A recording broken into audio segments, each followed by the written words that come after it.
What's up, y'all? I like to say this right now for the people that want to hear it. I'm a retired Army combat vet. I went to Iraq with my unit, a real good unit that I'm proud to be associated with. Um, and I am also a registered Democrat. Let's get that out the way. But what I see is going on right now with the Pentagon and with the government and the state that America is in is that the Republican Party has allowed a draft dodger, a womanizer, a 6 times bankrupter, a convicted criminal into the White House again. And he and his totally unqualified cabinet that is full of racist people, people that don't have the American interest best in hand, people that bent the knee to him, is destroying this country from within. Our standing in the world has dropped tremendously. If it's basically disappeared, we will never be that country again. That country that the whole world looked up to at one time and said, "Oh wow, that's what we want to be like. We want to be like the America." There's nothing to be like America because Donald Trump has allowed the underbelly of America to come to the forefront. This underbelly always existed, but the populists, the politicians of this country, was allowed to suppress it numerous times from slavery. We went from slavery into Jim Crow, and Jim Crow did not end segregation until the 1960s. That's almost 1 year after the end of the Civil War, 1965, that the civil rights law was put into place. That's 100 years after the Civil War was ended.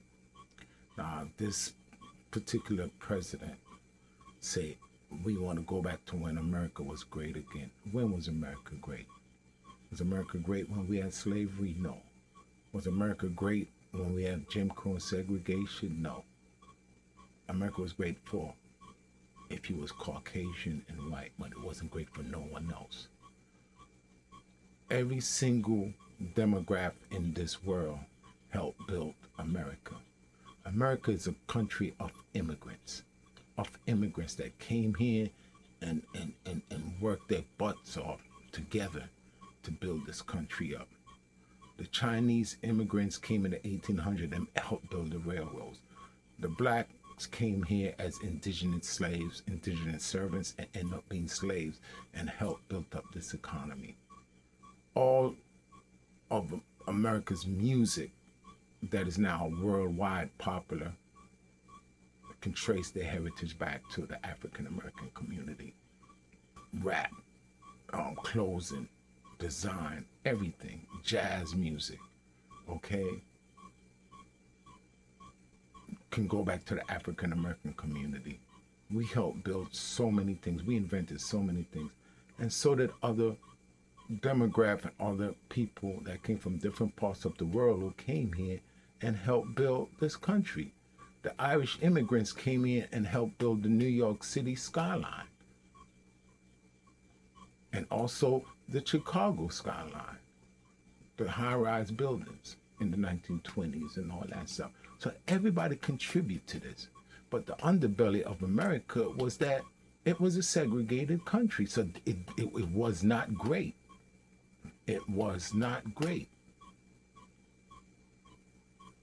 Lyndon B. Johnson in the 60s, when he got the Civil Rights Bill passed, you know what he said? He said, we have just lost the South.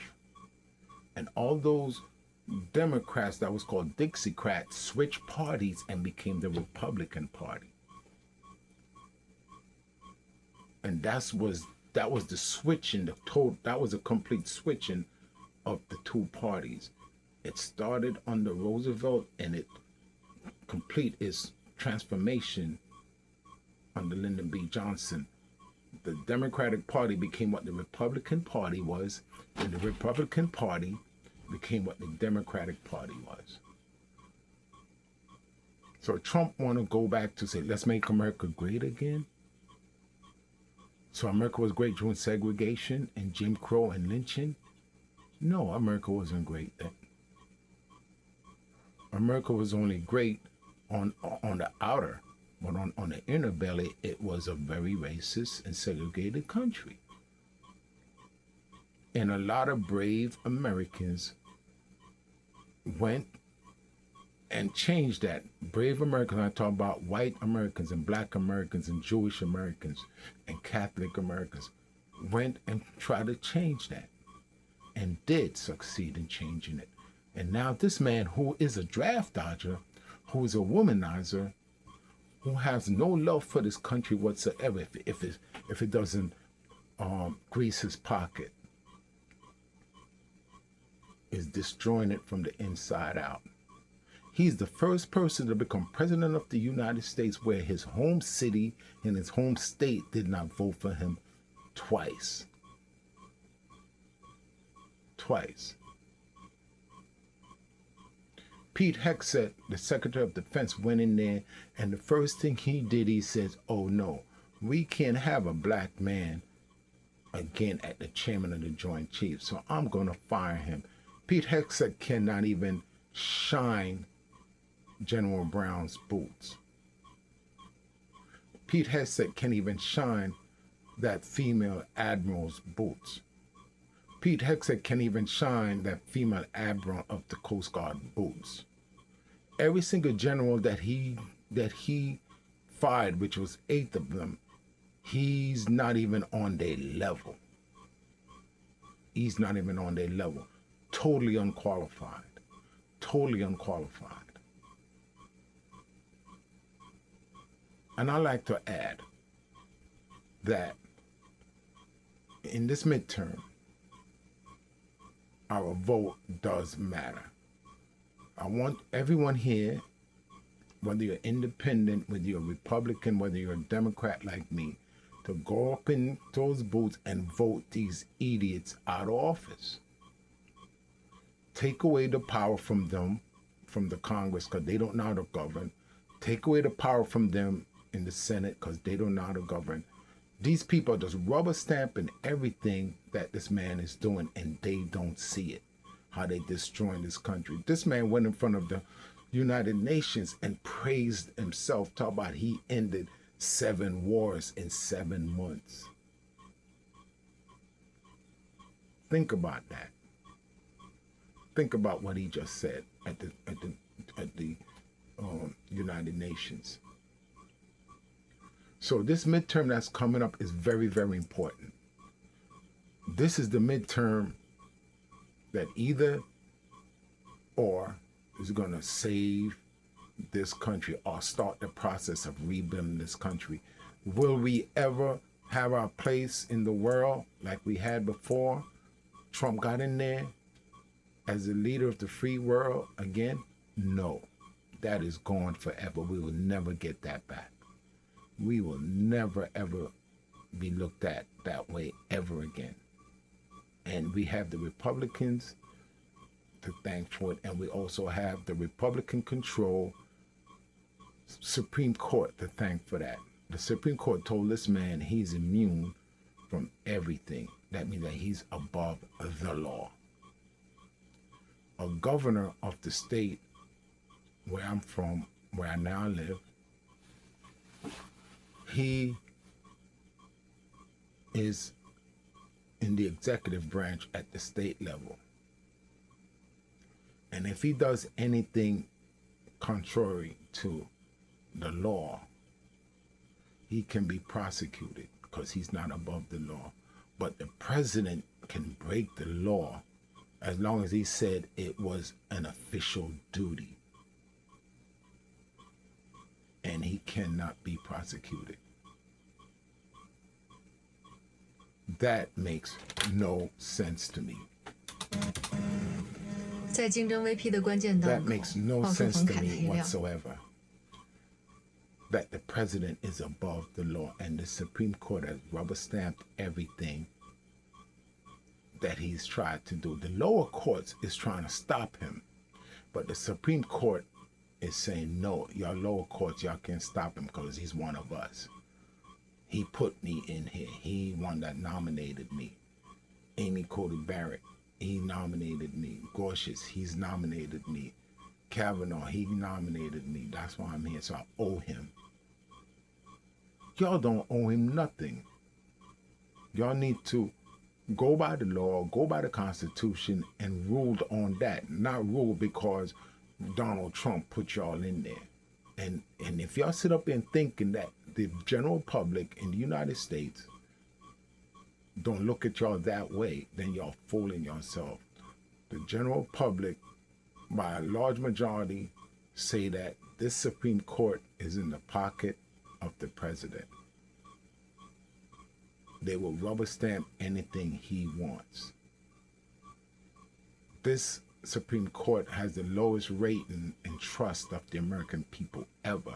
The American people do not trust the Roberts Supreme Court.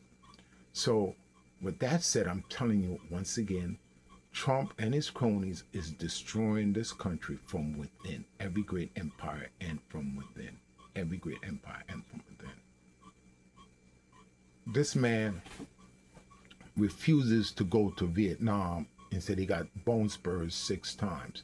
Do you know that back in those days when you had the draft, if somebody got a deferment to go to Vietnam, the next number in line took that person's place. So that means that 6 young Americans took Donald Trump's place 6 times. And I would like to see, who was it, if I could, that took his place, and did they make it out of Vietnam? Or did they make it out of Vietnam back home? He's destroying this country, people. He's destroying this country. He has never served in the military, but he's happy to deploy American soldiers into American cities against American citizens. He got his own private army, ICE, running around like Gestapos. They running around here like Trump is going to be president forever. I got news flash for y'all ICE agents. He only got about 3 years left to be president. Because if the midterm goes the other way, that they lose the Congress and they lose the Senate, his presidency is over because he will be impeached. Pete Hegseth leadership at the Pentagon will be over. Pam Bondi will be over because we are going to impeach him. They're going to impeach these people to save democracy, to save this country. Now, I'm not advocating to go out there and get buck wild in the streets. I'm advocating for y'all to go out there and vote. Vote. No more sitting on your hands and complaining. Vote. All y'all farmers that went and voted for Trump, I want y'all to go back out there this midterm and vote against him, against his regime. Because y'all see what he done to y'all. All those 20% black men that voted for Trump, I want y'all to go back into the booth and vote this regime out of office. All your Espanol or Spanish-speaking Americans who voted for Trump, just look at who and what he's doing to y'all. The only demographic in this country that Trump is not bothering is the Anglo-Saxon white Americans and African Americans. And African Americans. He's not bothering the African Americans and he's not bothering the white Americans because African Americans and white American is entwined in this country's history from day one. But all the rest of y'all, he's after every single one of y'all. So, with that said, I served in the military. I went to combat. I took a lifetime oath to uphold and defend the Constitution against all the enemies, foreign and abroad. And I will live to that oath till the day I die. And every single vet that voted for Trump betrayed that oath. Because y'all see what he's doing. He does not believe in our Constitution like we do, because he never served and he wouldn't give a damn. I don't talk to vets that walk around with mega hats on. I went into a VFW before the election and every single one of them had a mega hat on. I never went back to that VFW. Never. How can y'all vote for somebody and support someone that is not part of the brotherhood that turned his back on us when it was his turn to serve? So with that said, I'm going to leave it right there till next time. Ghost Rider in the house. 19 Delta Cav Scout Hood. Scout out. U.S. Army all day, every day. Soldier for life. I'm out. Peace. Peace.